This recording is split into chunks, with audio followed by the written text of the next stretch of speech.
અરે બેન, કેમ આમ બેઠી છે? શું થયું છે? અરે બા કાંઈ નહીં. ના ના, કેને મને શું થયું છે? અરે બા, આજે હું બતાવવા ગઈ હતી તો કીધું કે મિસ થઈ ગયું છે અને ઉપરથી કોથળી સાફ કરાવવી પડશે. અરે, કોથળી બોથળી સાફ ન કરાવવાની હોય. કોથળી સાફ કરાવો થઈ જાય લીસી. પણ બા, ડોક્ટરે કીધું કે કોથળી સાફ કરાવવી જ પડશે. ના રે ના, એવું કાંઈ ન હોય. હાલ હું આવું તાર ભેગી ડોક્ટર પાસે.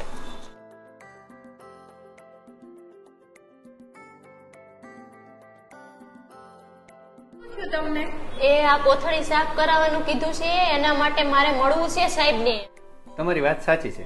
હવે એમની સોનોગ્રાફીના ફાઇન્ડિંગ પ્રમાણે ગર્ભાશયમાં થોડો બગાડ હજી રહેલો છે કે જે કોથળી સાફ કરવાથી પ્રોપર ક્લીન કરવામાં ફાયદો છે. કારણ કે નેક્સ્ટ પ્રેગ્નન્સી રાખવામાં અંદર કંઈ બગાડ અથવા તો અંદર ગર્ભાશયની ચામડી ચોંટી ન જાય એટલા માટેનો આપણે પ્રયત્ન કરતા હોય છે. કોથળી સાફ કરવાની પ્રોસિજર એનેસ્થેસિયા દઈને કરવામાં આવે છે અને અમે લોકો સોનોગ્રાફીની મદદથી જ્યાં બગાડ હોય એટલો જ બગાડ કાઢવા માટેનો પ્રયત્ન કરીએ છીએ. એટલે કે જૂનો બગાડ રહી ના જાય અને ગર્ભાશયની કોથળીને વધારે ડેમેજ ના થાય એવો આપણે પ્રયત્ન કરતા હોય છે.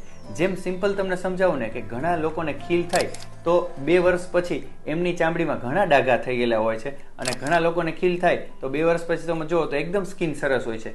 તે પોતાના હીલિંગ પાવર ઉપર પણ આધાર રાખતો હોય છે. એટલે કે ગર્ભાશયનું અંદરનું લેયર એન્ડોમેટ્રિયમ સેન્સિટિવ ઘણાને હોય તો ક્યારેક એને ડેમેજ થઈ શકે છે.